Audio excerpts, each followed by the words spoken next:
What's up, guys? It's your boy Java Monkey J. Today, my friend and I are talking World of Warcraft. This is our full-length World of Warcraft tier discussion where we ranked each expansion in a tier list format and discussed our thoughts and opinions on each version of the game. If you'd like to see just your favorite versions of the game, I have linked these separate videos below. I've been Java Monkey J. Peace. Do you want me to include War Within here? Do you want to speculate a little bit? Yeah, we just don't have enough to speculate on War Within, really. Like, I think it's going to be Dragonflight 2. It's going to be exactly the same as Dragonflight with possibly better storytelling, and that's great. Like, I think that's Dragonflight's weakest point. Yeah, I agree with that. Let's start with Vanilla Legacy servers. World of Warcraft Classic, Vanilla. Raw dog, where do you think it should go? What are you feeling? So, personally, I'd put it in D, but I know that that's not really a fair thing. Objectively, I think a B. Objectively a B. I would say objectively S. Completely objective. Completely objective, really? Completely objective S tier. No. I only think that World of Warcraft Classic Vanilla WoW, World of Warcraft, Classic Vanilla WoW gets S tier because of the effects it has had not only on gaming since 2004, but also gaming in 2019. All this fucking sentimental nonsense. Yes. Yeah, go for it. Yes. Yeah, no, I'm a hard disagree. Disagree. Okay. Take Vanilla as its own, on its own, no external input, really. You can't think about the fact that TBC comes later. Just Vanilla. Yes. That game was very good, but it has way too many flaws for S tier. There's no shot. You can't do it. You look at the talent tree designs, right? There were talent trees that made absolutely no fucking sense. That's true. That we've been looking at them. There were three viable classes in Endgame. That's not okay. That's like, true. You can't call it S tier. They just didn't have the formula yet. They had an idea. They had a vision, right? And that vision was fantastic. And the execution on a lot of the way that they did that was very good. Right? They had so much content on launch. They had so much content in vanilla, right? The whole world was incredible. It was new. It was bigger than anything, right? Like, they did a lot of things right. But in terms of the nitty-gritty of MMO design, of game design in general, there are so many horrible mistakes. Just, like, blatant, like, things that no one does anymore. Yeah, well, and they've admitted to that too. They've said, like, yeah, we made this mistake and we didn't even know if it was going to work out like that. It just kind of figured itself out. Yeah, I mean, there certainly is, like, that's the thing, and that's why, like, the Burning Crusade was so well received, is because it reworked all the talent trees, right? You took all of these talent trees that just didn't work, and almost every class and almost every spec is viable in some form in TBC. And that's because of how much they learned from Vanilla and the mistakes that they made in Vanilla specifically. You can't call it S. I could see an argument for A, but there's no shot it gets an S. It's just too flawed. If it came out the gate perfect, which obviously it couldn't, then yeah, it could be S. But I mean, like, without like spoiling anything, could you see, is there an S anywhere on here? I really don't think so. I think there's one that I could try to make an argument for, but even that one, I think there are flaws to it. I don't think I can make an argument for an S to any of them, because ultimately none of these games have been perfect. Can you make an argument for anything above? Well, you're going to. That's not a question. Oh, I'm definitely gonna put at least one argument in A. There's absolutely no doubt in my mind that at least one of these belongs in A. I think that you can't just solely count the systems and the way the game is made. I think you also have to take into account the impact it has on the world and gaming as a culture. Some of these things haven't happened yet. And some of these things haven't had time to have an impact yet. You're right. Actually, I don't know if you are. I think the only one that applies to that is Season of Discovery. None of these games have revolutionized the way that MMOs are designed quite like Classic has. Maybe Wrath, maybe the Lich Kata. King certainly did. It defined the genre, and that's the genre that everyone else has been copying since, right? It's Wrath. Like, you go look at Final Fantasy XIV, they literally, the developer there, Yoshi P, explicitly said, yeah, guys, we copied Wrath of the Lich King because it was my favorite MMO. Like, he's directly quoted as saying that is his largest influence. And you can look at it in the way that they design.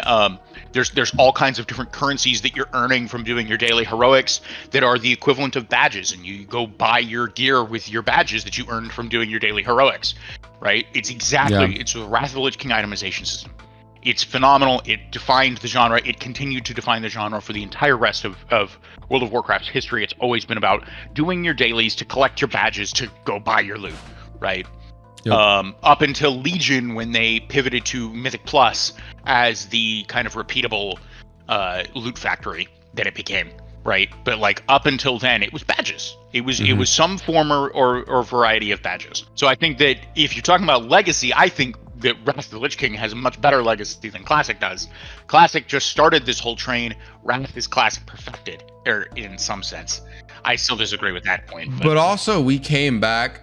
And I think while maybe, but I mean, like there's multi-tiers to this, because like we went back and we saw Wrath wasn't as good as we remember it being. It's not this like this pivotal, like insane, perfect version of WoW that everyone thought it was going to be. Do like, you think the Classic was? Do you think the vanilla was? No. I don't think it was. Again, this whole argument of using the legacy is biased towards one game because it came first, and that's why I say it should be excluded. The legacy shouldn't be relevant. Only take into account what happens during that. But it didn't do it once. It did it twice, and then it did it again with Hardcore. What do you mean? Hardcore is the most popular version of WoW right now. The most watched. It's not the most. Yes, it is. It 100% is. It 100% I guarantee you today, right now, the Race to World First is way more popular than Hardcore. Let's look it up. It's not even close. Let's look it up. Hold on. Factor of 10. If you're right, I'll secede. This is Twitch data. Makarov tournament happened, I think, like 2 weeks ago now at this point, right? I mean today. Right now. Yeah. We're gonna look. Let's look. 30 days. What day was Makarov tournament? I mean, that's gotta be it, right? And that's gotta be it. I will admit, regardless, it's close. It's fucking close, man. And this is the waves from OTK going all in on Hardcore. Like, I could see it both ways. I'm willing to admit it's maybe not the most popular way, but it sure is. It is a strong version of the game. It is a strong version of the game, but I don't think that you can count the legacy that Classic has and the legacy that it gives Hardcore and the legacy that it gives Season of Discovery 3 times. You don't get to count that 3 times. That's fair. That's fair. Then I'll count it once. And I think I don't think legacy is relevant. I think what we're talking about is the active game. Are you going to go play the non-seasonal vanilla realms right now? That's what I'm talking about. And you're not. Just because it has that history, just because it came and became something so much bigger, that so much bigger thing is better. Okay, that's you fair. don't get to give the so much bigger thing, the better thing that it became, credit. That's fair. To vanilla. I think it's B. I think that they did an incredibly good job of laying a foundation that founded an empire, right? This became something so much better than it was, right? But I fundamentally think that it is also the most flawed version of the game that has ever existed, and that's inherent. That's fair. Right? It came first. It has the most issues. Things like the debuff limit and the buff limit, right? You had to have weak auras in classic vanilla to remove buffs, remove heal over time effects from your druid so that they wouldn't override your buff limit, right? That's horrible design. That is horrible design. Like, I get it, right? I get why people have the nostalgia for it. I get even the appeal beyond nostalgia of something that takes the journey and makes it important. Because that's definitely not what Wrath of the Lich King is. That's definitely not what Dragonflight is. That's definitely not what a lot of these things are, right? There is merit to that. But I don't think that merit alone makes it the best game. I think that merit alone is what carries it to be. Even A. You could give it A. I'll give it to you. That it's fair. I mean, you convinced me to go B with, are you going to go play it right now? And for me, that the answer to that is simply no. You're just simply not going to go play it right now. And I don't think that it has nearly the community that hardcore retail or Wrath has. Just straight up, I don't think it does. So I don't know. I think it deserves A. I think it probably maybe should go B, because you're right. I mean, you're right about what you're saying 100%. So where do we want to leave this? Because I mean, this is also our relative position. Let's right? leave it bottom of A right now. Let's leave it bottom of A right now. And if we have our conversations as we go along and we want to scoot it around, I think that's fair. Okay. Where should we go next? Do you want to go hardcore next, or do you want to continue down the place timeline? To be, or Wrath of the Lich King? Let's do Wrath. I think Wrath is a really good one. I like Wrath. I really liked Wrath when it was originally here. I really liked Wrath when we came around the second time. I think Wrath is a great expansion. I think it's one of the best. I think it's top 3 certainly. But man, it's hard to give it an A. It really is. Knowing where I land Wrath in terms of some of the other things on this list, it's really hard to make an argument. Wrath. So here's the thing, and when I talk about Wrath defining the genre that a lot of other games have copied, I think that it defines the genre of personal progression and the way that your end game progression works. I think in Wrath is really what defines the MMO genre today. That you have these different pillars of the game, whether those are dungeons or PvP or raiding, that kind of have evolved into the pillars of the whole genre. Yeah. And the way that you progress your character through those is also, again, very much genre defining. But I think that the class design and the class diversity isn't quite where I would want it to be. I think that in general, the specs and the gameplay of the raids and such are not where I want them to be. I realize that I'm probably on the extreme end of both of those spectrums, because I think that Mythic raiding is fantastic, and I think that the difficulty and challenge there. Well, let's back up for a second, because really because Wrath is really like 2 different games, maybe even like 3 different games, because the transition from Nax and Wrath to IECC at the end of the phase and everything in between is just weird. It's all over the place. I like the varied difficulty a little bit. I think that's kind of a cool touch to have content that is speedrun content, right? Nax is speedrun content. And even Old War was speedrun content by the end of it. But you've also got ICC where is anybody speedrunning ICC? Looked? I haven't looked. I don't know. I don't think so. I can't imagine. You can't get HL. A lot of people can't get HLK down, so probably not. Yeah, there's only 25 or 50 guilds that have killed Lich King. Yeah, I haven't looked at it in 2 weeks. It's probably a lot more than that now. It's probably in thousands. I would assume. Yeah, but no, I think that the difficulty spike there is really cool. It's kind of cool, but then also too, in ICC phase specifically, I think your argument about class diversity kind of goes out the window a little bit, because the tier sets are designed to bring classes that are down or that have been down, and the itemization is designed to bring those classes up. I look at Shadow Priest. Shadow Priest goes from dog shit dicks the entirety of Wrath to actually a viable and good spec in ICC. It completely transforms the class. So Shadow Priest. So first of all, this is the most extreme borrowed power that we have had up to this point in the game. These are the strongest tier sets that we ever see at this point in the game. Oh yeah, for sure. I mean, Lathraki still talks about mage. This is the most insane mage tier ever. It's the most insane mage tier ever. It's the most insane paladin tier ever. It's the most insane, even balanced druid. This is an insane tier set for them, right? Mm-hmm. Like, and they're not super strong in this phase. Yeah. No, I mean the tier sets are so strong, and so this is the era of where the borrowed power really starts. And it's something that I think Blizzard does a good job of keeping in check through, Kata and Mist and WoD, and really doesn't start to become problematic until you get to Legion. But it's the idea that so much of your class's like functional kit is baked into the way that your tier set works. I think Ret Paladin is really a good example of this, because functionally Ret Paladin doesn't work as a class until you add their tier set on there, and you add Tiny Abomination in a jar, and Yep. you have so much of your power baked into those two bonuses, right? And if you lose one of those bonuses, like when you're leveling up in Cataclysm, it's going to feel horrible, right? Yeah.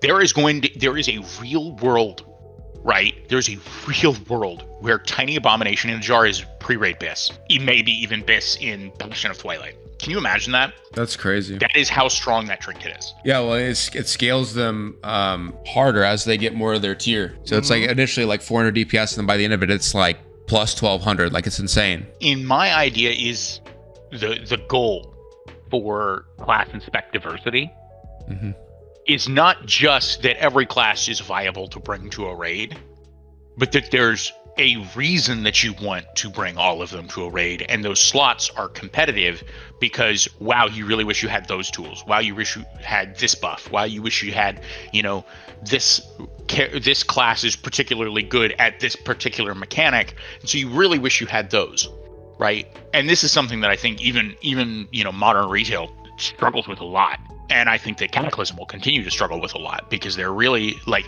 yeah, we can talk about homogenization being the problem, but like retail has done a decent job of having niches for classes, in particular the way their damage profiles work, and that's not something that we really have to deal with in Classic, where like damage profiles, what the fuck is that? But it's something that you can have very much 1 minute burst windows, right? Like Fire is the classic example, Fire Mage, where they have the 1 minute burst window on their combustions. And this was like what carried them through like Castle Nathria and through a lot of Mythic raids. This is like what they bring is 1 minute burst windows. And it turns out that that's a really strong mechanic on a fight like Mythic Sludge Fist, where you have 1 minute damage amps when he hits a pillar, when he charges a pillar, you get a huge damage amp every minute. And so if you have a class that has a 1 minute burst window, it really extremely increases in value. Whereas if you had a class with a 90-second burst window and you can only hit the first one and the fourth one.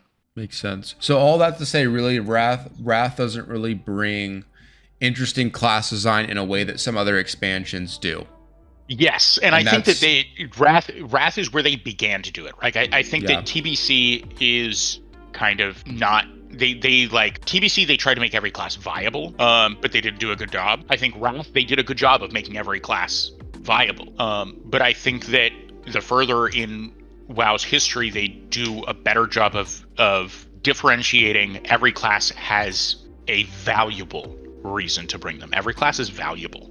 And I don't think that they've gotten there in Wrath, and I think that that's a problem. But so better class design than Classic, right? Certainly better class design than Classic. I mean, Classic is really kind of the epitome of there are three valuable classes, and they're also the only viable classes. But I mean, as far as like the legacy goes of Wrath, I mean, Wrath almost seemingly has like as much of a legacy aspect to it as Classic does. I mean, you talked about before how a lot of games, modern MMOs, base their design based off of Wrath, and I mean, I don't think in the WoW universe you get anything larger than you going to go kill the Lich King that's been built up over years and years in multiple games of this like story, this arc. Is the thing I think is Wrath's strongest point is I think the writing, this is the peak. The writing is downhill from here for the rest of the World of Warcraft, and I think that this is something that I'm really hoping for the War Within and the World Soul Saga, that they kind of try and bring back. I'm not expecting them to. I don't have high hopes, but you know what? If they fix one thing from Dragonflight moving into War Within, I hope it's the writing. That's my sneak peek for when we get to Dragonflight. Wrath really is that pinnacle of, this is a Warcraft 3 story, right? Yeah. This is Warcraft 3. Or finishing up or tying up that storyline that was written, that was this whole universe was defined based on. Yeah. You are going to go kill the fucking Lich King, bro. Insane. From that perspective, I think that, you have, amazing writing of this amazing villain, this peak of awesome. You have the introduction of so many of the like fundamental systems that like really drive the genre, and like not everybody loves daily quests, right? Not everybody loves, doing your daily heroic or doing your weekly raid boss. Yeah. Right. But like, these are things that have driven, I hate to say driving engagement because it has such a nasty connotation. It feels bad in the modern sense. Gaming. Yeah. But like, driving engagement wasn't always such a dirty thing, right? Like, having a reason to log in was something that you wanted, right? And these give you kind of a reason to, hey, maybe you're really busy today, but you really wish you could squeeze in that 30 minutes to go get your daily done, right? That's something that you really want to do. So this engagement driving kind of idea was not so frowned upon once upon a time. And I think I'd drop it A. I think it's A tier. The thing is though, is like everything that we've talked about so far, it makes it sound like it should be S tier comparatively to classic. But for me, putting Wrath in S tier feels so bad after coming back and playing it again, and it's just not there. Like it's just not as amazing as we thought. So my fundamental issues with Wrath of the Lich King, particularly Wrath of the Lich King Classic, are not really based on the design of the game. I think that the class design isn't where I want it to be, but it's much better than Classic. It's much better than TBC. Yeah. More classes viable. More classes have a real rotation, right? You look at Fire Mage finally getting Hot Streak, right? Yep. Fire Mage plays like a Fire Mage at this point. This is what Fire Mage will continue to be forever. Same with AF. Like, AF finally comes into itself. So Half-Lock finally plays like an AF-Lock, and it will never be this good ever again. It just gets worse from here. It's really rough that they eliminate snapshotting and eliminate Eternal Affliction and all that. Like, all of these kind of boring changes that they end up making to AF and making it not really feel dot based. You'll get to your like Malefic Rapture where it's like a nuke spec and stuff like that. Yeah. This is peak Affliction in my mind. At the same time, Balanced Druid feels bad, right? You have half a rotation and it's super RNG, and you have like Mutilate Rogue. You have a true 2-button rotation that has been dominant on the meters for like the entire time. Yeah. You have Unholy Decay, where your whole rotation is the 30 seconds of the fight that your gargoyle is out. Yeah. And that's like, you get a 90 parse if you do that, and then you AFK for the rest of the fight. Like there's some really silly shit in terms of the problems, right?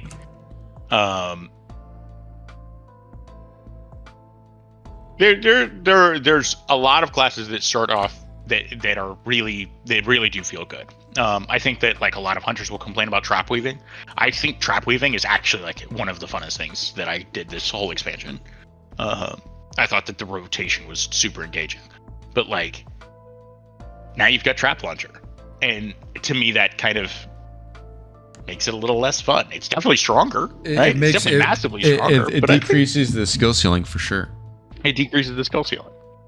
And that's really what I would like to see more of, is like, I think that there need to be classes that are easy, right? There need to be there need to be spec options that are easy. Absolutely.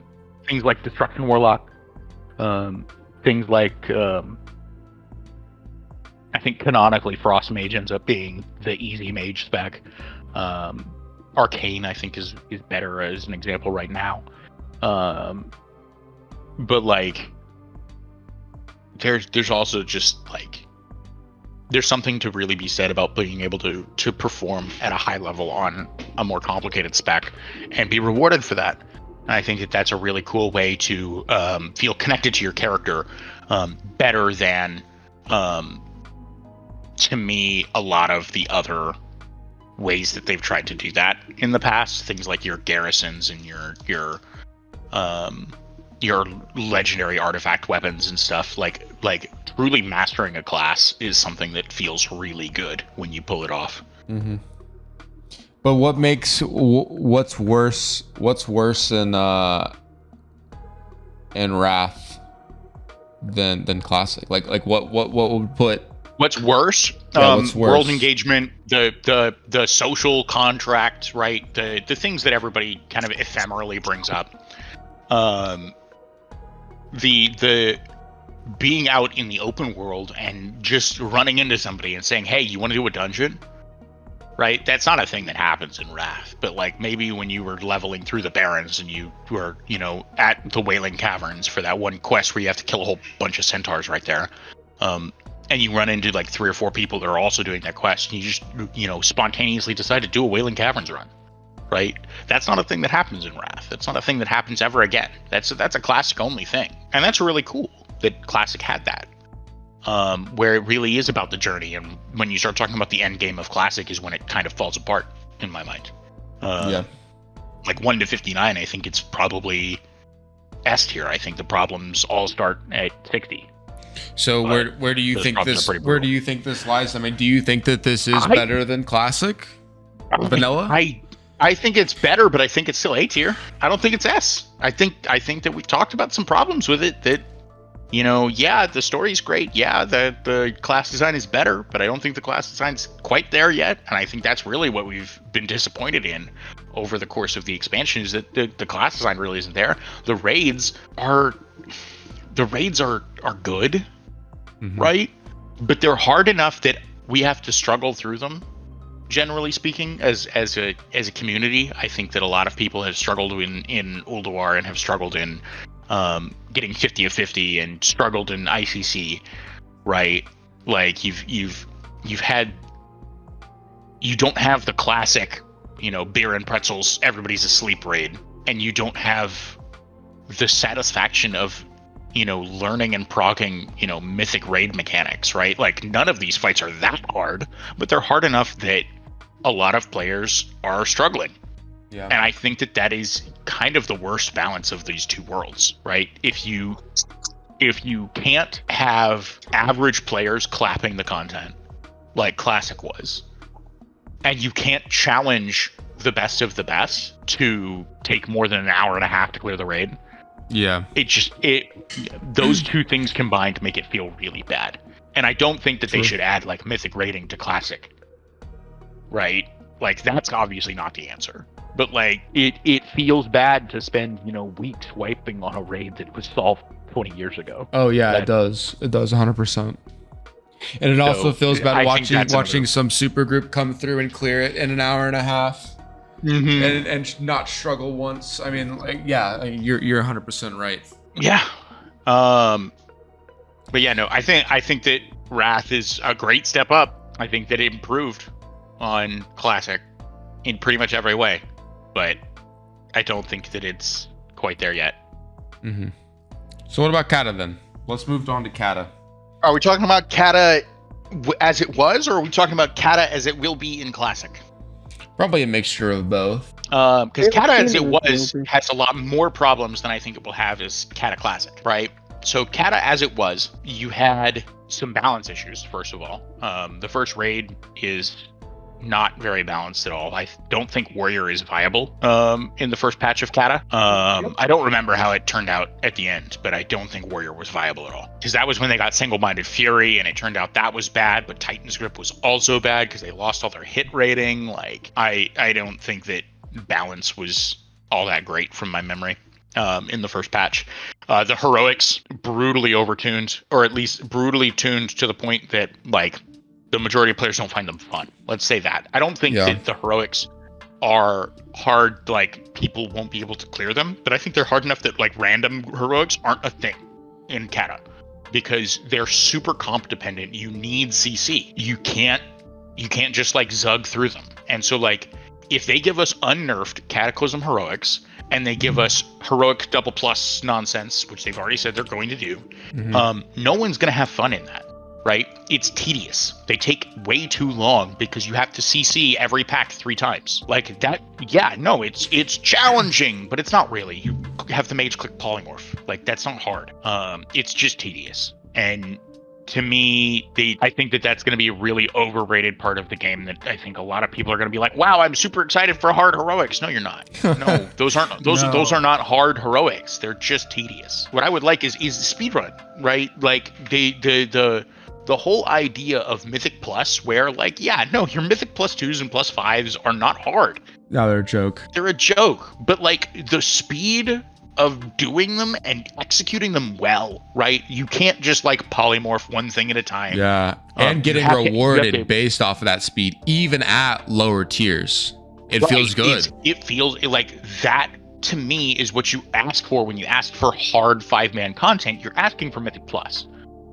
Where you can challenge yourself as much as you want and you're rewarded for how hard you challenge yourself. But if you want easier content, you can tone it back. And I think that scaling is really nice. Yeah, no, that's not what we get in Kata. What we get in Kata is tedious.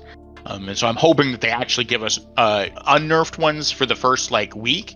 And basically as soon as they drop the raid, I want there to be nerfs on the heroics to the point that they're like just doable. Yeah. And you don't have to CC things constantly and I don't like that. Does not sound fun to me. Yeah, and outside of like systems and stuff, Kata for me, and I think for a lot of people, is really the point of like where WoW begins to shift into like a more retail version of the game. But not only that, they take away they innovate quests in a really good way. Because like let's be honest, like up to that point, questing sucked. It wasn't fun, and Kata really came along and changed the world. I think in like a way that was like needed, but wasn't exactly great for a lot of people didn't like that, and I can understand why you wouldn't. But the questing was awesome. It was fantastic. So the questing I think gets vastly improved, and I think that a lot of people don't really like the homogeneity of it. I do think that the classic world and the quests in it, where everyone is clearly unique, it's handcrafted, like they're all different. I think that has a place, and I think that classic era servers are really cool for that preservation, right? That 1 to 59 journey is hard. Yeah. It's challenging. There's dangerous parts of the world. Those quests are interesting, and if you care about lore, they're fantastic. There's all kinds of Easter eggs. But if you're a new player coming into the game and that's your introduction, and it's that brutal, and everybody else is talking about how fun Endgame is, and how fun the Bastion of Twilight Raid is, and how fun Firelands is, and getting their legendary staff, Terragosa, Dragonwrath's Rest, or whatever nonsense, there's this huge disconnect in terms of the quality of life for a leveling player questing their way through versus somebody who's already at max level. For sure. And I think that equalizing that and updating the old world was necessary. Absolutely. To move the game forward. But I do like there should still be a preservation of what there was before. And clearly that's true. I mean, because look at hardcore. Yeah, look at hardcore. Yeah. Look at hardcore. Look at the vanilla classic back in 2019 or whenever it launched, and it was huge. Yeah. Like it's obvious that there is a draw there. It's not something that I want to go play every day, but it is something that I think should be available for people to experience because it was incredible for the time. Exactly, and so in this conversation, both can be good. Both are good, and we're okay with separating that. Yes. Beautiful.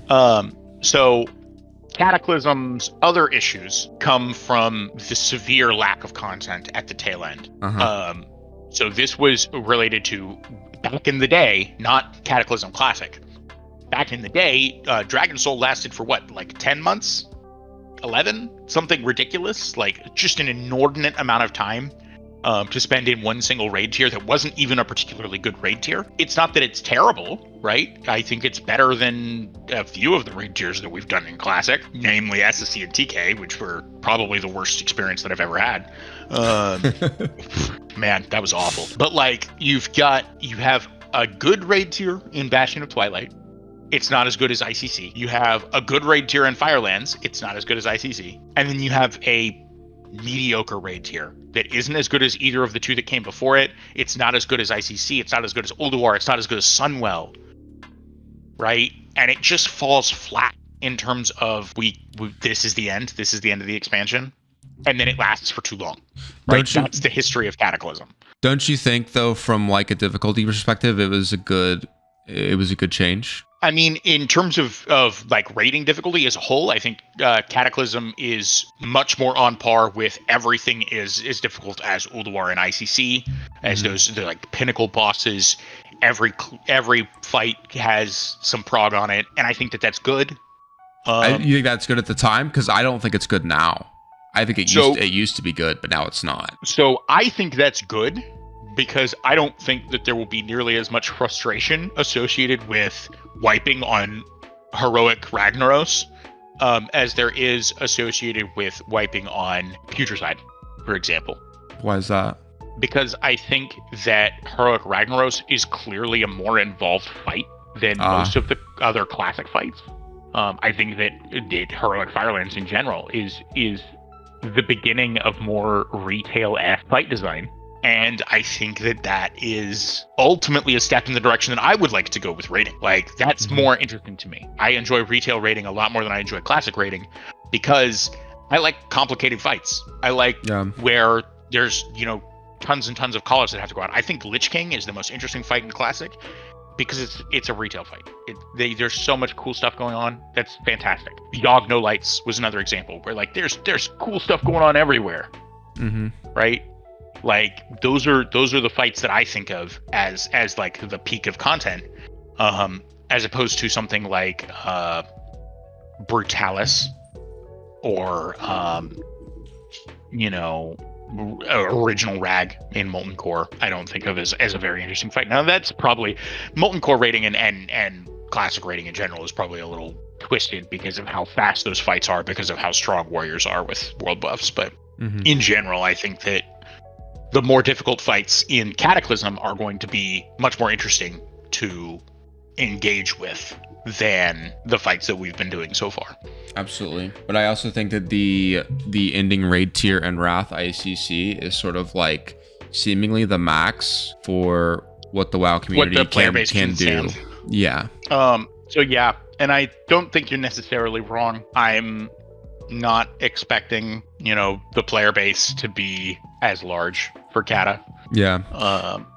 But the thing is, too, there's like, a couple of reasons for that, but I don't know how they fix it either, though. That's the thing. Like, I don't like. Do they straight up shift to more retail style raids where it's like LFR, Mythic, normal, heroic, and like that's what we do? Or like, I don't see the solution moving forward either. I don't like where Cataclysm went, but I don't know how you fix it, because I don't necessarily think that Dragonflight is the answer either to the raid scaling, the raid difficulty, because I mean clearly Mythic isn't doable by a casual audience either. You know what I mean? So in my mind, the answer was not doing classic Cataclysm at all. I don't think that there's enough draw for it. Blizzard says there is, and we'll see. The player base is better than they were, but the player base is clearly struggling with ICC. Do you think the first tier of Cata is harder than ICC? I think that there are fights in the first raid tier that are much harder than non-Lich King fights in ICC. I think they're harder than Putricide. I think they're harder than Cindy. Like these wall bosses that a lot of raids struggled with. I think that there are not final bosses in Bastion of Twilight that are harder than those. And I certainly think that Heroic Firelands is harder than those. I didn't think any of those were harder than Arthas. I don't think any of them are harder than Arthas, with the possible exception of Heroic Rag. I think Heroic Rag is about that difficulty. But I don't know. I think that the player base will struggle because there aren't going to be any more like easy tank and spank fights in general. Yeah. This is kind of the end of that era. You don't have there's never going to be another patchwork fight. Yeah. I think overall Cataclysm for me lands probably B. I don't think it's better than Wrath. I don't think it's better than Classic. I don't like a lot of the changes. I don't think it's going to be popular or game changing on its second pass. I think I agree with you. I am looking forward to a lot of the changes because I like the rework of the old world. I like flying in the old world. I like the better leveling experience. What I particularly like is the class design and the spec design in Cataclysm. Mm-hmm. I think that a lot of classes get a massive improvement. Hunter going to focus feels like it should have been the answer from the beginning, for a number of reasons. Balanced Druid gets its coolest rotation almost ever. They're so fun. The fine control over your burst windows is phenomenal. And super like you have so much cool stuff you can do with balance in Kata. And then you have, I don't know, you've got, Frost Mage is a viable DPS. You have Subtlety Rogue as a viable DPS in Raid. You bring in and fix a lot of these like kind of meme specs like Beast Mastery and stuff. Mm-hmm. Like, I don't know that the balance is all there, but I do think that the from a design perspective, every class starts to feel more like it like each spec feels like it's that spec. It's that identity is starting to be discovered, right? And and I say that in terms of like when Kata originally came out, I think that spec identity was one of the core like mottos that they followed when they were trying to design the new talents and the new way that things played. This is the first time that you have to actually lock a spec when you choose to make your character and you choose your first talent point. You have to choose, do you want to be a fire mage or an arcane mage or a frost mage? And you don't get to just like put 5 points in frost and then 5 points in fire and then 5 points in arcane and then back to fire for a little bit. You can't do that anymore. You have to put 35 points into your chosen spec before you can put points anywhere else. And one of the reasons that they did this is because if you think about your like 31 point talents right now, that are like your like key abilities that are like fundamentally important to the way that spec works. If you could just get like 3 of those, you could make some weird hybrid spec. And Blizzard had 2 choices. They either needed to make sure that none of the hybrid specs broke the game, or make sure that you couldn't spec them so that they could spend their development time, instead of fixing broken hybrid specs, on better game design. Yep. Right?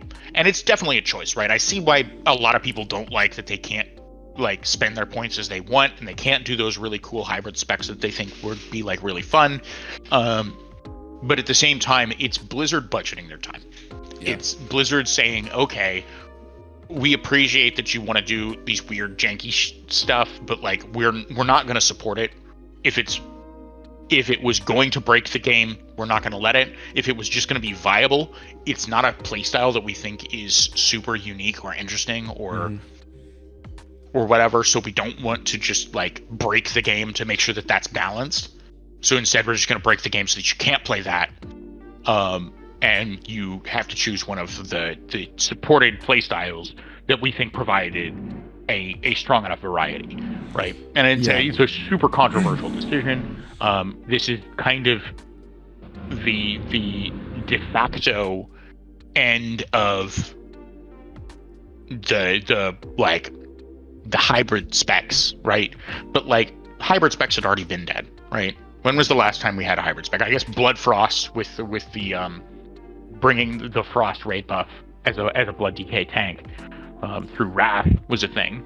But like who's running that kind of stuff now in Classic? Like, so you had oh my god, what's the balanced druid that's a healer? Dream State Druid. I played that through a lot of TBC, right? You Dream State Druid before that. I don't think there was any other class that did that kind of stuff. outside of some like really weird like jank stuff. Well, But like I don't think there was anything else that was meta. There is world. I mean, it's mostly for PvP. They have the SLSL. Yeah, SLSL. Yeah. So like there's definitely some costs. Yeah. But like those things haven't really been meta at any point except for the blood decay. Yeah. And that blood decay is eliminating the point of frost decay existing, right? Like it's starving out frost decay for the entirety up until ICC because frost was lower damage than unholy. You getting a tank that could bring that buff meant that you didn't bring a frost decay at all, and so it cost frost decay their raid spot. Yeah. Right. So like that, it's the kind of thing that causes a little bit of problems in terms of how you're forced into playing not frost. I think it's again one of those situations where it's a break away from now what makes classic and what makes this sort of more retail. It's a more retail focused decision, right? And, yeah, and a lot of the classic aspects of class design got left behind, even though they weren't even really that prominent anyway. You know, people just are losing that choice. You would never spec some dumb hybrid spec, but you really appreciate that you have the option to. Yeah, exactly. You know? It's the same kind of nonsense that gets talked about when Mists of Pandaria's talent rework comes in and you lose all of those, 0 of 5 nonsense talents that are just like, give me 1% hit, please, for this talent point. Yeah. Yeah. Nobody actually is doing anything but the cookie cutter build. Yeah, like, exactly.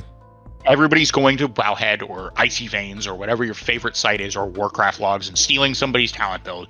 There isn't this like massive amount of choices that you have. You don't have 71 choices to spend your 71 talent points. Don't lie to me.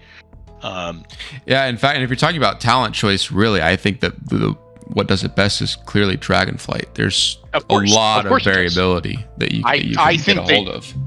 I mean, we're going to talk about this in a little bit, but I think the Dragonflight has the best character progression in terms of how you choose to specialize your character of any MMO of all time. I don't even think it's close. I think that the way that they have done the talent trees and the way that current itemization supports different choices is super, super interesting. And I know that the itemization point is going to be a really hot topic, but I do believe that. Mm-hmm. One thing we didn't mention with Kata is the PvP. PvP comes into itself full swing, and I think Kata is probably the first time PvP's really awesome, really fun, and highly competitive in a really meaningful way, where one class isn't really just completely pub stopping everyone else. Everyone really gets abilities to deal with a lot of different situations in PvP, and PvP really comes online in Kata. It's one of the draws to Kata. The PvP scene is, back in the day, it was huge. The spiciest takes. I thought I was going to be the one saying shit that was going to get me in trouble. That was a wild take. PvC Arena was super, super competitive, and it was super, super popular. While it wasn't necessarily as popular the second time around, because we've seen things that are better now. Mm-hmm. When that came out, that was wild. Arena was fantastic as an addition to this game. Absolutely. The balance was not anywhere near as brutal in original TBC as it was today. Granted, I will give you that Rogue Mage Druid. Gosh, who else? Rogue Mage Druid. Hey, some things never really change. Kind of who has run the I guess Priest, Rogue Mage Druid Priest, kind of ran the arena for all of TBC, but like I don't think Kata is going to fix that. What Kata did is bring in RBGs, right? RBGs are much more casual as a form of ranked PvP. Oh, RBGs are fantastic. They're super RBGs are great, but Wrath Arena and TBC Arena are also very big deals. And they're to say big. that Kata is the PvP expansion, where we got a whole bunch more popular PvP. That's not entirely true. That's not a fair statement. I don't know. Kata I think it is a lot more casual friendly. I think it's a lot more casual friendly. So PvC had the problem of RNG hit stuns and stun resists and nonsense. Wrath has gotten rid of that. Mhm. In Wrath, I think almost every class has a viable spec at the highest level of Arena. So it's not really a class diversity issue. There is a lot of spec diversity issues, but I don't think it's much class diversity, right? But what Kata does is opens up a lot more of that because Battlegrounds and like casual PvP is bigger, right? So What's like up, bro? playing the exact meta spec isn't as big a deal. Ooh, we got a list going. Hold Yeah, on, we got a hold- list going. Hold on. Don't take this the wrong way. Can we move that to a different Discord? I'm sorry, Needle. It's nothing against We're you. trying to record. We're trying to record. Oh, okay. I can be quiet. I'll move you up. How about that? We'll go to officer or something.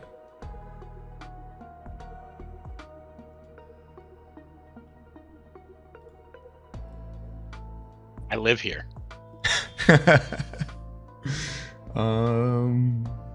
Is this where we're at? Yep, that's where we're at. Beautiful. All right. PvP Cataclysm Bis hot take. That's a wild take. I stand by it. I think PvP in Kata was fucking awesome. I think it's probably one of the best. I think it's the fucking best awesome, parts. but I think it's already fairly awesome.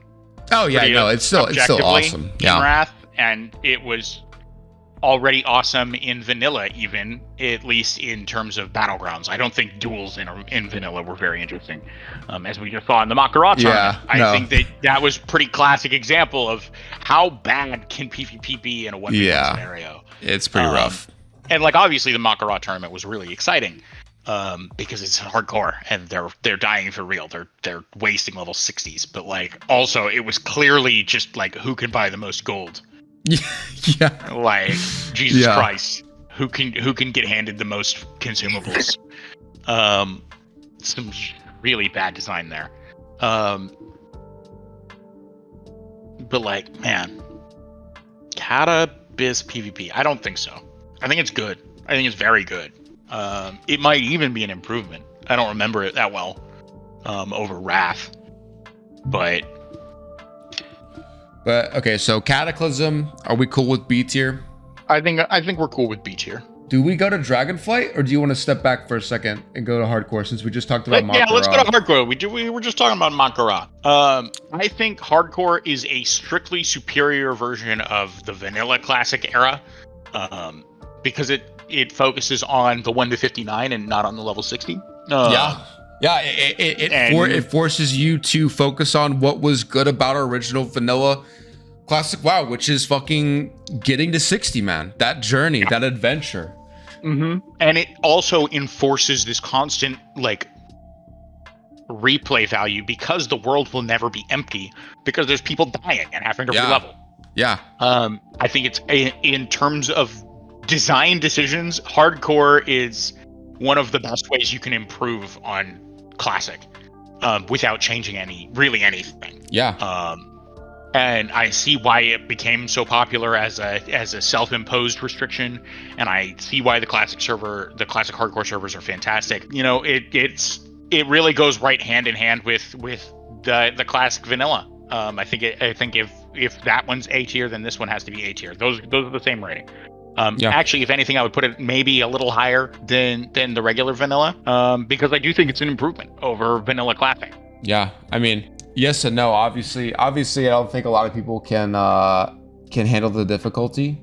Not that they're supposed to be able to, but I think that the game is still a source of entertainment for the people that can't handle the difficulty because they get to re-level again. And that journey and that challenge is interesting enough, and you can do it at your own pace So it's not like you're being unable to do the difficulty is griefing the 24 other people or the 39 other people in your raid, right? Absolutely. You can do it at your own pace, and I think that makes it such a great option. Yeah. I mean, hardcore is fantastic. It's great. If you like classic, you probably like hardcore. it's that simple. And it's good. It's been great for the community. It's been absolutely awesome. The Makarov tournament, the viewership on Twitch is undeniable. It's rocketed several different, lower streamers previously. Now they're like in the spotlight as far as the streaming is concerned. Tons of value as far as content. I mean, it's great. Straight up great. And Agreed. It's getting more support. It's not something that I would ever have any interest in playing. It's a complete waste of time. Let's not get that twisted at all. All video games are a complete waste of time. Let's not pretend that all video games are a waste of time. Ultimately speaking. So my issues with hardcore are mostly the same as my issues with classic. I don't think there's skill expression in how you play that game. Yeah. I think that you're pulling one mob at a time. You're doing green quests. You're playing like a bitch. Exactly. I think that in a lot of my complaints about the Cataclysm heroics, that where they're not hard, they just are tedious. Mm-hmm. Same thing applies to what I think of hardcore and classic vanilla. I think that's the reason that you got speed runs out of the original vanilla run, is because that's one of the only ways to make that fun. And I think that's connected to how Mythic Plus works and why that's fun, as opposed to just tedious hard heroics, right? Yep. Like when you put timers on things, it makes things fun, even if they wouldn't be fun normally. So yeah, I think that I don't think that I have any interest in playing hardcore, and not even because it's hardcore and I feel like dying is too punishing. I just don't think that you have the tools to really make skilled plays That's that true. I appreciate, right? Having that really sticky glue in your bag of marbles, and being able to like outplay the monster that's about to one-shot you because you got parried 7 times. Some people find that interesting. I don't. I want that power to be in my class. I want that power to be in my spec, to have made choices in my talent tree that gave me the tools to survive the mistakes that I made. Yeah, and that just specifically points to your talent trees that give you the tools. I mean, that's just not a thing in hordcore. Yep, not a thing in hardcore, not a thing in classic, not a thing in wrath, not a thing in cataclysm. You know where it is a thing though? Dragonflight. Yeah, so anyway. Dragonflight. I have a really, really hot take about Dragonflight, and I know that you know it. I think Dragonflight's the best expansion in the history of World of Warcraft, and I don't think it's close. S tier, easy Dragonflight. So if there's an expansion that we can make an S tier argument for, I think it's Dragonflight. So in terms of it's everything. It's such a whole complete package, and that's really the thing. Let's start off with the complaints, right? And the complaints are exactly what all of these other options are better than Dragonflight, and it's the story, the writing, the villains, it's a the big heroes. Fucking problem. It's a big problem, and I do agree with that. And that's why I am ultimately not going to endorse Dragonflight for S. I'm going to say high A. No way. No. I do not think that there is an S tier on this list. This is not a tier list. This is not a tier list. It's not, but it is ordered, and that's my problem. So what really I would do is I would split out A plus and A minus instead of S. I don't think this is a whole tier, right? It's a half a tier. Let's do that real quick. Because it doesn't look right.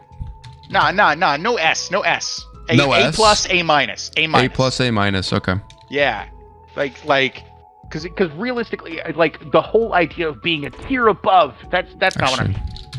A plus, yeah, no S. Okay. Fine. I agree with you. It's hard. And then I would kick vanilla down to A minus, and I would kick cataclysm down to B plus, maybe even B minus. It's notably worse. Yeah, I'm fine with this. I like this. Dragonflight. So. And now we're arguing for this. The story sucks. Yeah. The story sucks. But here's the thing, right? So if we talk about why the story sucks in Dragonflight, the story sucks in Dragonflight because the story has sucked for the last 5 years in retail WoW. Yeah, it's been terrible. It's been fucking awful. Explicitly chose to do the story in Dragonflight completely differently, and almost not quite the throwaway, but like they didn't focus on writing some big overarching villain, right? Like Razageth died in tier 1, and then whoever the dude was in Aberis that I can't remember now, and then Farak now in tier 3, right? They're monster of the week villains, right? And Absolutely. yes, there is some overarching connection to all of them that kind of ties the expansion together with a neat little bow, but Dragonflight itself is a very like self-contained expansion telling a self-contained story, and each patch in Dragonflight is itself a self-contained story that is only loosely connected to the next one. Like, it's not a beach episode, but it's a monster of the week. It's supposed to be a little weaker writing because it's not about the writing. What Dragonflight has done in terms of the talent rework, in terms of the rework on progression and catch-up mechanics, and the changes to Mythic Plus seasons where they're not so focused on affixes, where they're much more focused on the dungeons themselves, right? All of these changes have transformed the end game and the game design in general, the replay loop of retail WoW, right? Some of the biggest complaints back in, Legion and BFA were all of the borrowed power, and they got rid of it. It's gone. Right? In, Shadowlands, you had the complaints about healers not healing. In Mythic Plus, they were just a 4th DPS, and now you have healers healing, right? That's their primary focus. But you also have like more subtle changes where like there's impacts to how affixes work in Mythic Plus that allow you to, like, there were weeks in Mythic Plus, especially in Shadowlands, but before then too, where you would see massive play drops, where the number of keys done in a week would be like 10% of the week before, and it would spike right back up the week after. And the reason was the affixes were so bad that it wasn't fun to play. And this is something that Blizzard is like, yeah, no, we're gonna fix that, and they have.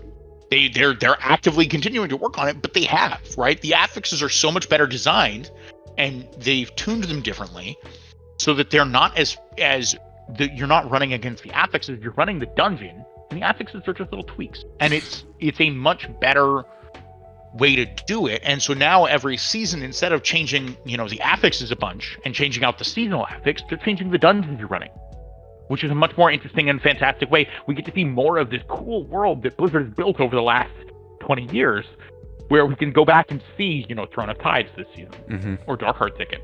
And that's really fun. I really liked the changes in Mythic Plus. Obviously, it's really, where I get my enjoyment out of the game. But you also have retail raid design. They're trying to move a little bit away from, and I think that this is going to be something that gets expanded on in War Within, designing the Mythic raid for the Race to World first is hurting the game. 100%.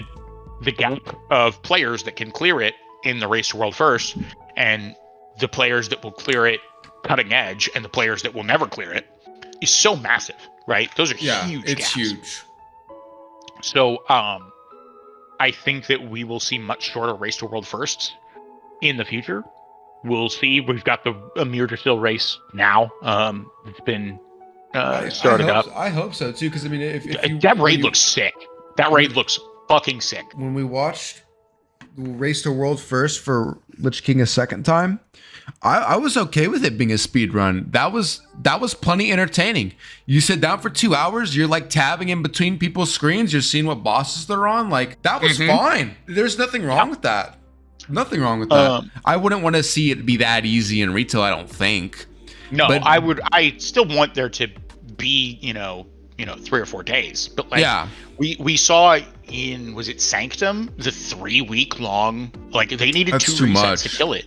It was brutal. I mean, you saw the toll it took on the players. Like, most of those guys have real jobs. Like, there were some of their players that had to go back to work. They didn't have 3 weeks off. Yeah. Like, it sucks. There is a point where tuning it that hard is kind of silly, where like you shouldn't need a nerf every single week for the entire tier before regular people can kill it. Yeah.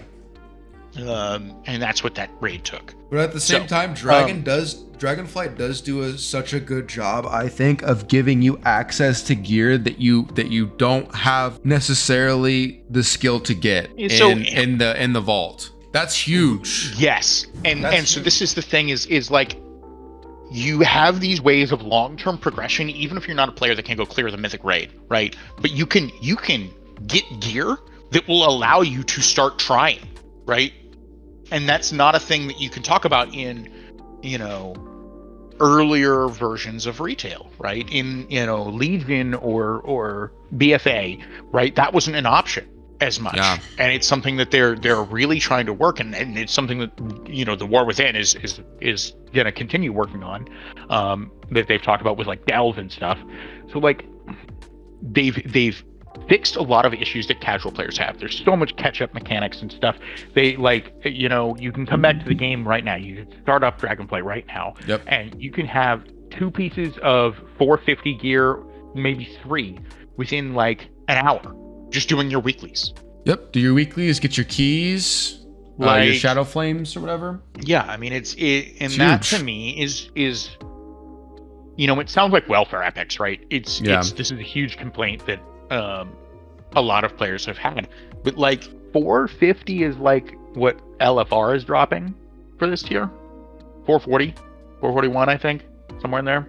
Like you're talking about what should be very accessible to anyone, is accessible to anyone outside of the raid with very little effort, very quickly, so that you can catch up and you can go do the new content.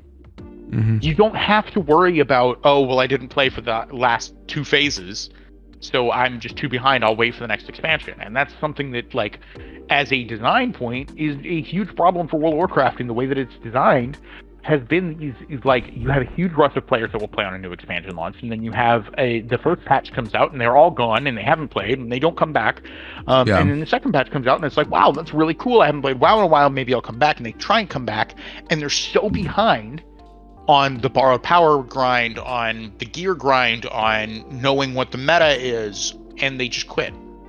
Right? They don't come back. Can you get a free like 440 class trinket using catch-up mechanics in retail right now? So probably. I haven't, but you probably can. That's the thing that I think went a little bit too far in Classic Wrath. And I know you disagree with me on this, but being able to go back and get what is welfare gear, but getting that phases like pre-raid bis using welfare epics, I think that feels bad. Like the fact that you can go farm out Scourge Stones and get current flare, as like at the time it was bis, you could go get flare for a lot of classes. Yeah. In a raid where you had to previously go beat a hard mode boss on previous tier, I think that feels bad. I think that's where like the line really should be drawn. And I think in retail they do a good job of like you said LFR gear for current is 441. Well, Mythic is 444, wasn't it? Last phase? I don't recall.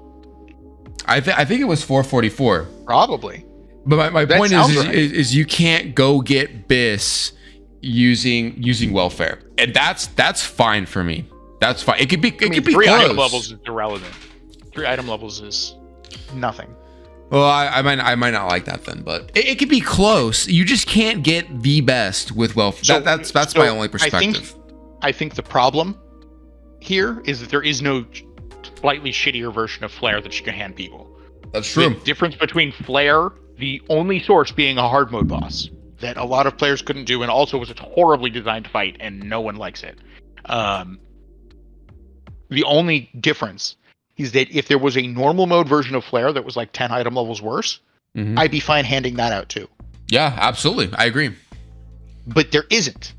And rather than make one, they're just giving out the one that exists. But I think that just making a shittier normal mode version of an item, that's how the retail works with these scaling item levels, right? And that's true. A thing that doesn't feel classic at all. Yeah, that's true. That's true. So I see why they're not doing that. Absolutely. But I mean, it's just one of those things as an MMO you have to balance. Part of playing an MMO is I spend all my time playing the game, or I spend all my money nowadays playing the game. I get the best items. You don't spend all your time playing, you don't get the best items.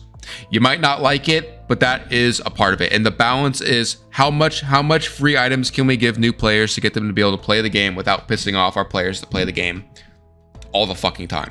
And that's a hard balance. Those new players can't come in and buy DFO. Absolutely. And that's my argument. I'm done. I win. They can't come in and buy DFO. They can't come in and buy Phylactery. They can't come in and buy, Shadowmourne. Right? Those things are achievements to get. Right? Those things are hard. So when you say new players can come in and buy BIS, they're not buying BIS. They're buying something that was BIS 2 phases ago. It was BIS a week ago. It wasn't BIS a week ago, but it was BIS a week. No. I mean in the context of when things are released. It's BIS a week ago because we're progging in the raid now. We're gonna leave out the fact that we clear 90% of the raid in like a day, but we're progging the raid right now.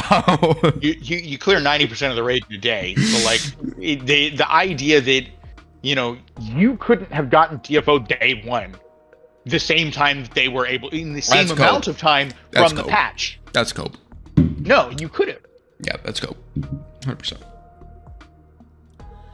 But still, in my opinion, that's where I would draw the line. Like I think being able, like, and again going back to Wrath, I think being able to walk in, pre-phase comes out, or patch comes out, and you're able to get 245 gear. You can get a full set of 245 gear by just running heroics or whatever. I'm cool with that. That's fine. So when you start crossing into BIS land, that I don't really like that, and I don't think retail necessarily has that problem either. Though. I mean, I killed the world boss twice yesterday and got 2 460 pieces. Okay. Those are better than Mythic Raid. Better than Mythic Raid, and those are really like mouth breathers are killing the world boss. Damn. So yeah, I wouldn't like that. I also just don't see a problem with that because again, you can hand somebody full BIS from the Mythic Raid this tier, a Mirager Still gear. That's a good point. You could hand somebody that. That's a good point. And they could walk into the Mythic Raid and not have a fucking shot of clearing it. You're right. You're right. The gear progression is just not what it's about in retail. It's about, can you actually play the game? Right? Yeah. No amount of gear is going to trivialize the Mythic Raid. Yep. It's just not. That's fair. It's a fair argument. And that is something that I think holds true in ICC at least. Right? No amount of gear is going to trivialize Lich King. That fight has one-shot mechanics. Yes. Multiple one-shot mechanics. But that's one boss in the entirety of the raid. Agreed, but it's also the only boss that I care about. So I don't care about Putricide. I don't care about Cindy. I think those fights are boring. Well, right? I mean, they may be boring, but but they do account for them. Like, I think if anywhere, the argument falls apart at ICC, 100%. Like you can outgear bosses, and you're right about retail. You're not gonna be able to outgear it. It's about doing the mechanics. Yeah. But in ICC, I don't know about that. Yeah, I mean, with the 30% buff, you definitely will be able to outgear it, right? Yeah. Down the road, it's gonna happen. But that's not really.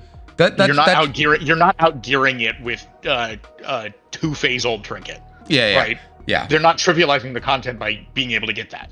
Yeah, correct. They're just being able to compete with you, and you don't think that they should be able to compete with you because you sunk more time in. Correct. We've also already established that it's more of a gearing. There's a better gearing argument anyway. But for retail, it's fine. I retract my previous statement. For retail, it's fine. But yeah, so to kind of bring us back to raiding Dragonflight, Rating is phenomenal. Mythic Plus is phenomenal. The difficulty is there if you want it, but if you want simpler, easier content, you can tone it down. You can do LFR, you can do normal, you can do low Mythic Plus, you can do heroics, right? There's open world content. They redid crafting. Crafting is cool now. It's meaningful. It's interesting. There's all kinds of stuff. Dragon riding is an amazing addition. And on top of that, they have this and they're shining... keeping it. Fuck. Yes, and they're keeping it, which, I said they were going to keep it when Dragonflight came out. I said... They have to. You can't go back. The 10.1.5 patch was going to be dragon riding everywhere with all your mounts. I was a little off, but, of course they're doing it. Well, it's also way later than I expected it. I thought it was going to be way sooner, but that's clearly the way that flying should have been from the beginning. Looking back, I wish that they had thought of this in TBC because it would have been so much cooler. Yep. But all that to say, they took what in my mind is every complaint about the game that existed outside of the specific arguments for Classic, like the way that itemization works in Classic, which I think is valid if it's not exclusive. Like, just Classic isn't necessarily a better itemization than Dragonflight, but it does have benefits. It has upsides. I see why people like it. Classic has a much better writing, much better story. The villains are better. The world design, in terms of writing, in terms of the way the quests are written and things like that, I think is probably better. But certainly the overall writing, the story. But other than that, Dragonflight has taken every single complaint that I have had, that I have heard people talking about, all of the ways of, you have to do Mythic Plus if you want to raid. No, you don't. No, you can play the game however you want at this point. You can play the game however you want. And if you really like Mythic raiding, you can play it that way. And if you really like Heroic raiding, you can play it that way. Yep. Right? You don't have to push yourself, but you can. And if you push yourself, you're rewarded. And the game feels phenomenal to play. The rotations feel amazing. The way that talents... So here's the really cool part of the way that talents work in Dragonflight that they don't work in Wrath or Kata or Mists even, or anything. You have the ability to fine-tune your rotation to how you want to play. And for a player that isn't in a Mythic raid and isn't pushing Mythic 20s, plus 20s in Mythic Plus, and isn't pushing Glad, right? It doesn't matter what your talents are. Your mistakes in your rotation are going to be a bigger part of your damage output than your talents are, right? So the meta talent build might be 6% better, right? But you are much more than 6% worse at the game than the sim is. Absolutely. That is a much bigger factor. So there are going to be players that, if they talent differently, will improve their DPS, even though sim-wise they have lost damage. Because you can do things like fine-tune your rotation so that you have fewer buttons. And this is something that I think is really, really, really important, right? If you think that your Affliction Warlock in Dragonflight has too many buttons, you can talent out of 3 of them. And now you only have 3 buttons. And to me, that's really boring. But maybe that helps somebody who, has accessibility issues, or is just, not a super hardcore gamer and just wants to be able to farm their herbs and their mines and make money on the auction house, right? You have these cool options where there really isn't one cookie cutter spec fits all. You are actively changing your talents for different raid encounters, for different Mythic Plus dungeons. Yep. You're changing it based on, you have different use cases where there's a different raid comp that you have today and you need to bring a particular thing. You can do that. There's so much fine control over what spells you're bringing to the day, what choices you have, what cooldowns you're bringing, how their timings line up with what you want to do. It is such a phenomenal system, and I'm so glad that they're building on that as a future for the way that World of Warcraft is going to work going forward. Absolutely. Because I can't see any way that they could break it. It's so good.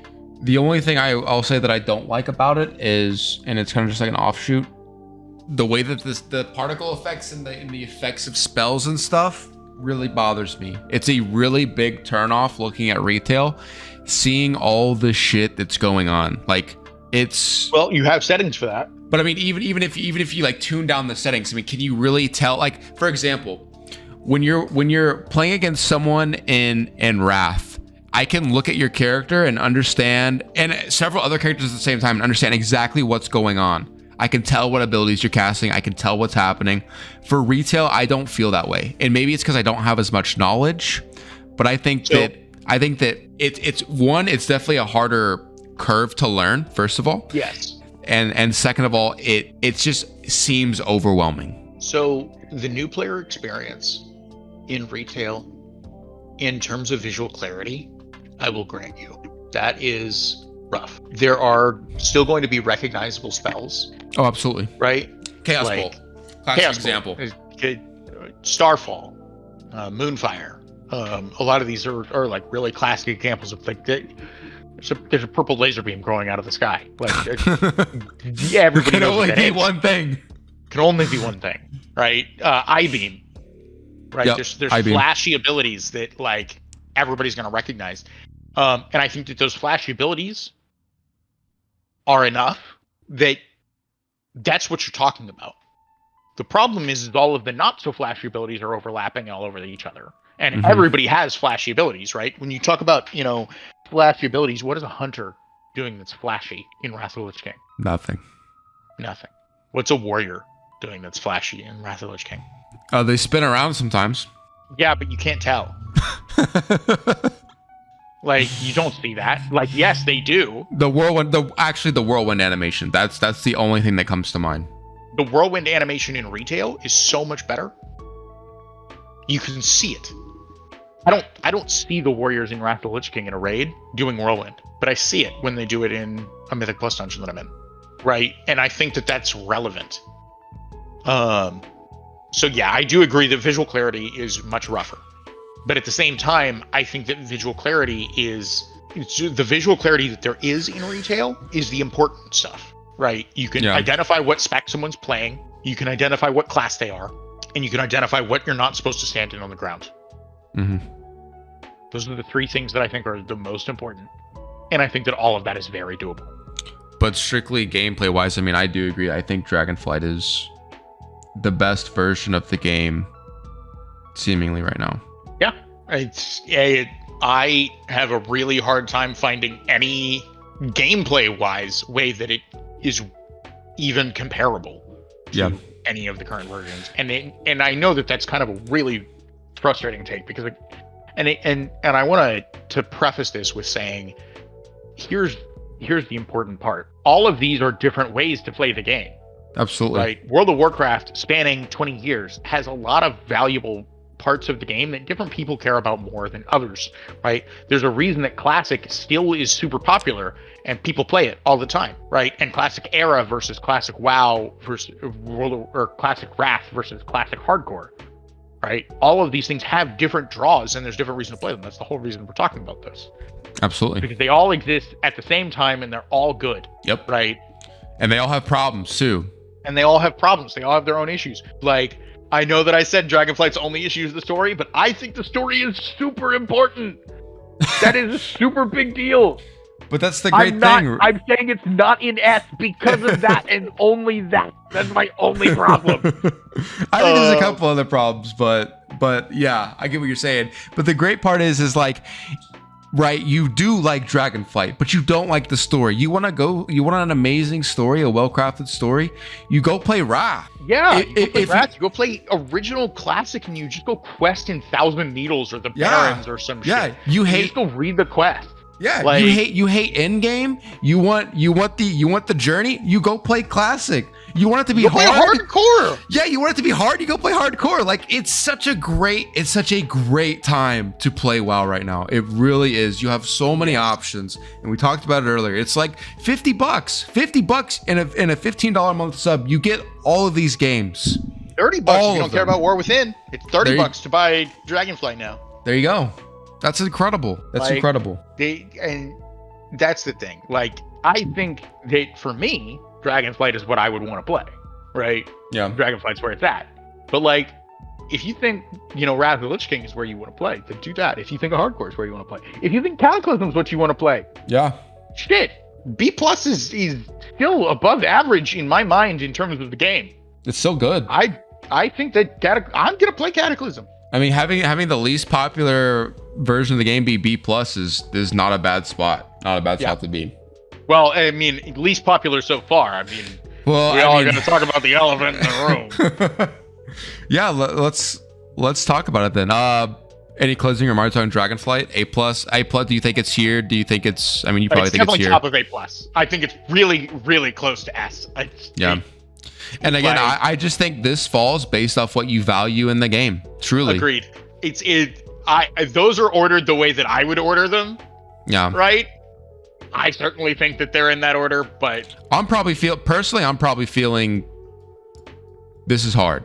This is hard, but I'm right now I'm feeling this. And that's the great thing too. Like today I feel like this, tomorrow maybe this. Who fucking knows? Maybe I go play the new patch and I'm like, oh my gosh, you should come play the new patch. I might play the new patch. I might play it. It's really cool. I might play it. Season of Discovery. Before we get into this, I just want to know. I want to know where you're going. Where are you going with this? What do you think? So, I think, and this is okay. So personally, I think I'm gonna get a solid month out of Season of Discovery. And when we're leveling for phase 2, I'm gonna get bored. We'll see. But to me, I don't play vanilla because I think vanilla is tedious.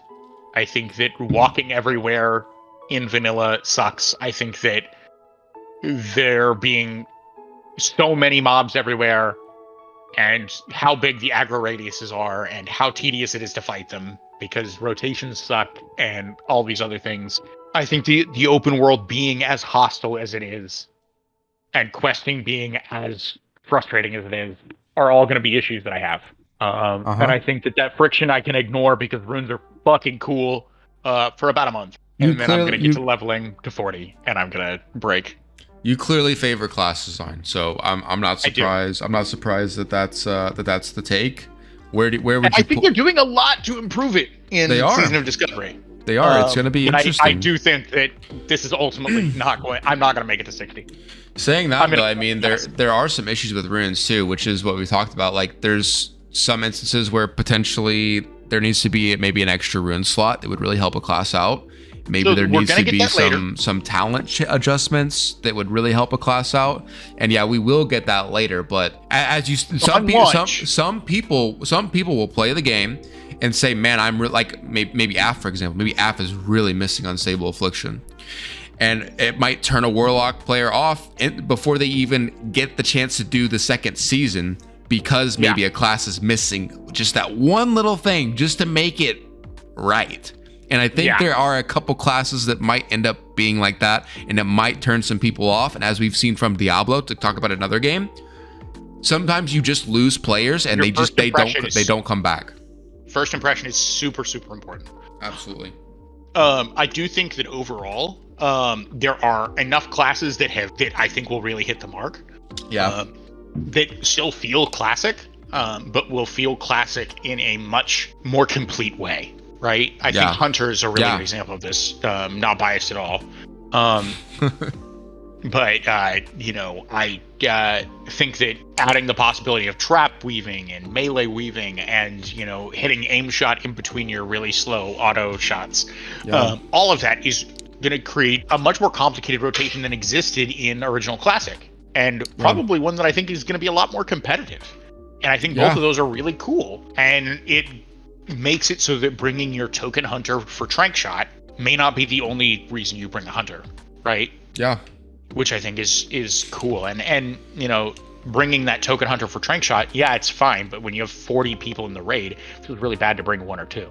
Yeah. Right? I would like to see more diversity than that. And, 40, there's 8 classes. You'd expect to see 5 of them. You'd expect to see 5 hunters. And I would really like to get to the point where we can see 5 hunters. That's my goal. If we can see 5 of every class in a raid, I think that Season of Discovery will be the success that I want it to be. I'm not expecting that. I'm expecting 30 warriors still, but we'll find out. Where do you think it's gonna land? Season 1, not thinking about plus after 25. So just up to level 25. I think it's A+. I really do. This is boring ass tier list.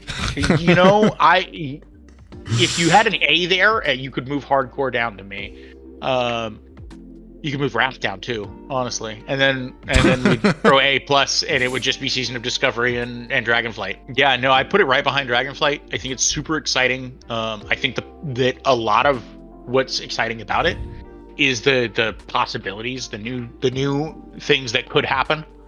Because I think phase 1 is going to be solved in 2 days. I think that there is a meta.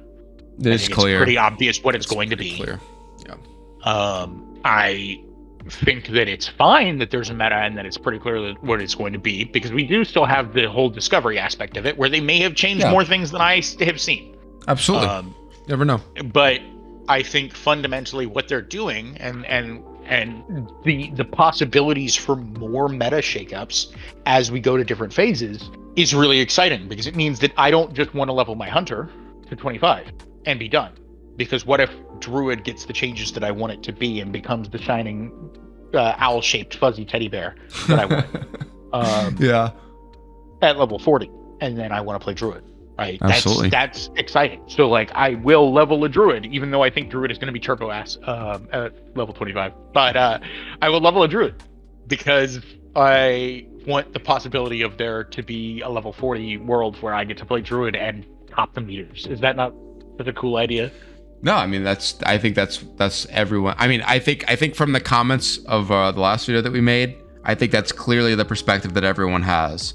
Everyone's like, my class is gonna be it. Like, if I finally have this change, that change, it's gonna make it to where my random class is gonna be the one that it's gonna be fantastic. And I think that's exactly what they need. I think it's the COD strat, right? Modern Warfare 2 strat. Make every weapon, make every class busted. Make it all fun, make it all crazy. Don't do what Diablo did. Don't nerf everything that looks remotely interesting. Yes, make everything ridiculous, and that's fine. Who cares? It's Season of Discovery. I don't think anyone taking this version of the game seriously. I think it's just disappointing themselves off rip. I mean, like, it's clearly just a fun way to see what happens. See what happens. Yeah, I think this is a lot of Blizzard throwing a lot of stuff at the wall, and they're going to see what works and what doesn't. Yep. We'll see. I am very hopeful that this is what finally gets me to play Classic Vanilla and see all of the Classic Vanilla raids that I didn't see because I had no interest. Because like, if we've got real rotations and real interesting stuff going on, you know, maybe I'll go put some 99s in AQ40. You know? Yeah, who knows? Maybe that happens. I will be playing the absolute shit out of Season of Discovery, 100%. I'm excited to see where it falls, but I think it's actually going to be way worse than what we think. I think it's actually probably going to be either B+ or B- territory, and I'm leaning towards B-. Really? Why do you have so low hopes? Who hurt you? Dude, okay, so let me explain. Wrath hurt me. After seeing how Wrath unfolded, like, Wrath really is this well, as of before hardcore and before Kata, Wrath really was this middle child for WoW that really just, like, it wasn't incredibly interesting. I mean, I know a lot of my friends played it. Obviously, we all play Wrath, but I mean, like, a lot of people weren't playing Wrath. And I guess actually not before hardcore. More people were playing hardcore. More people were playing retail. Like, Wrath just really seemed like the middle ground, and the middle ground wasn't really that great. Like, it was okay in some ways, but like we've already talked about, like, class design's not there, but raid difficulty's not there, but also you don't really explore the world anymore and run across some random people to do a dungeon with either. Like, it's just sort of like this weird middle ground that's pretty much based off nostalgia for a while. And yep. I really do think Season of Discovery is going to be too much classic for retail players, too much retail for classic players. I think that's where it's going to land, and I think it will likely flop. However, I am open to anything that can be that good can also be that great. This could also be the truth. This could 100% be the truth, but it also could be dog. So, yeah. So I think that 2 retail for classic players is probably the point that I would argue with the most. I do think it's too classic for retail players. That's why I don't think I'm gonna love it. Mm-hmm. I think I'm gonna have a lot of fun theory crafting a lot for it. But like I'm already theory crafted out with all the stuff that we have. I'm very confident that I understand the meta and where it's going to land. I think that level 25 is pretty solved at this point. And I'm saying that with what we know is out. Granted, there can be more changes. There can be secrets. They haven't given us everything. They haven't given us a PTR. But they have given us what we assume is almost all or all of the runes. They have given us a lot of the crafting stuff that they're adding that I'm expecting to not see anything that is stronger than what we've seen. We've seen, some samples from what the raid loot looks like, and none of it is wildly powerful. So I'm not expecting any of those things to affect too much of the meta. I'm expecting most of the meta to be based on the runes, which is what they sold us. And I'm expecting that we've seen most of those runes. We've seen 96 of them. They said there were a little over 100.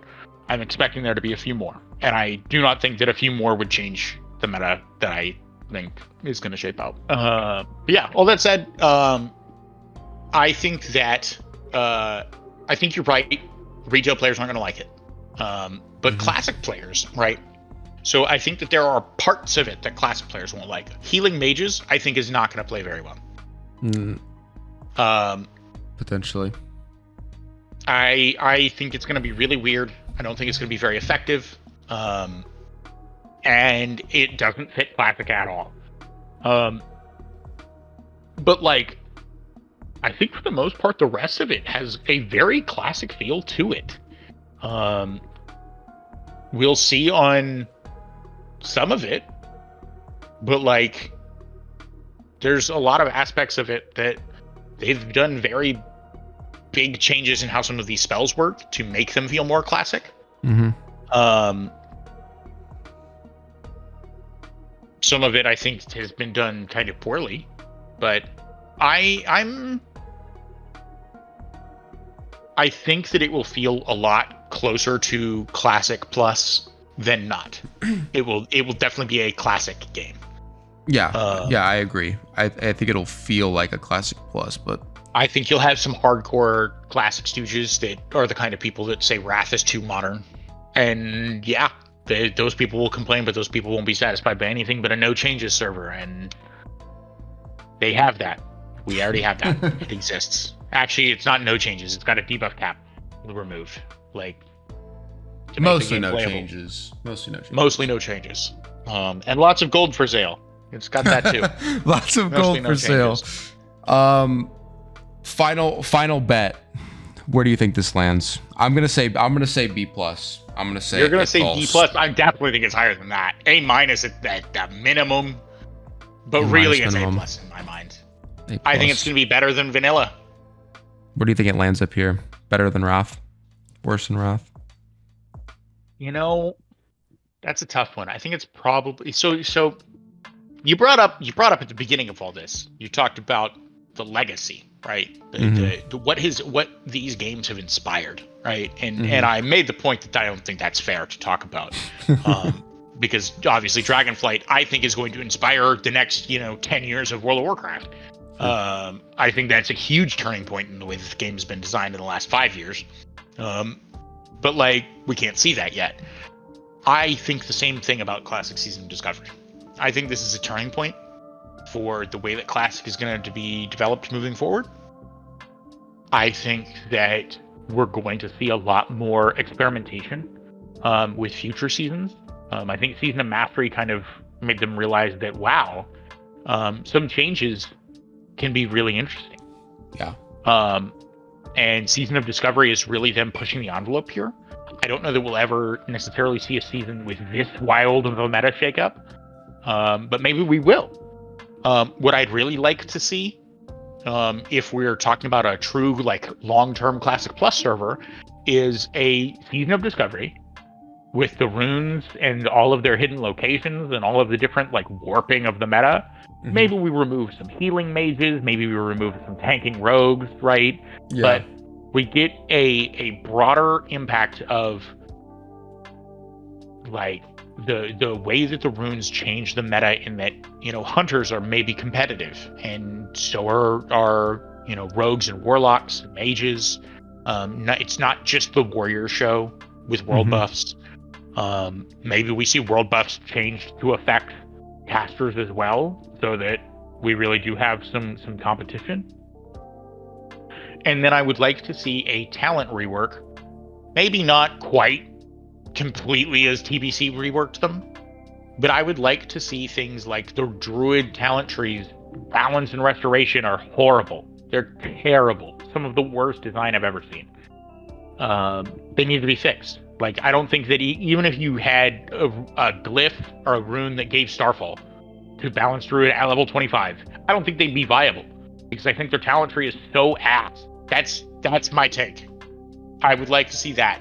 And with runes and talent trees fixed, I think that we'd have a really cool game. Yeah, I agree. I would hope to see also some new content, some maybe a new raid tier, maybe a little expansion to the existing story.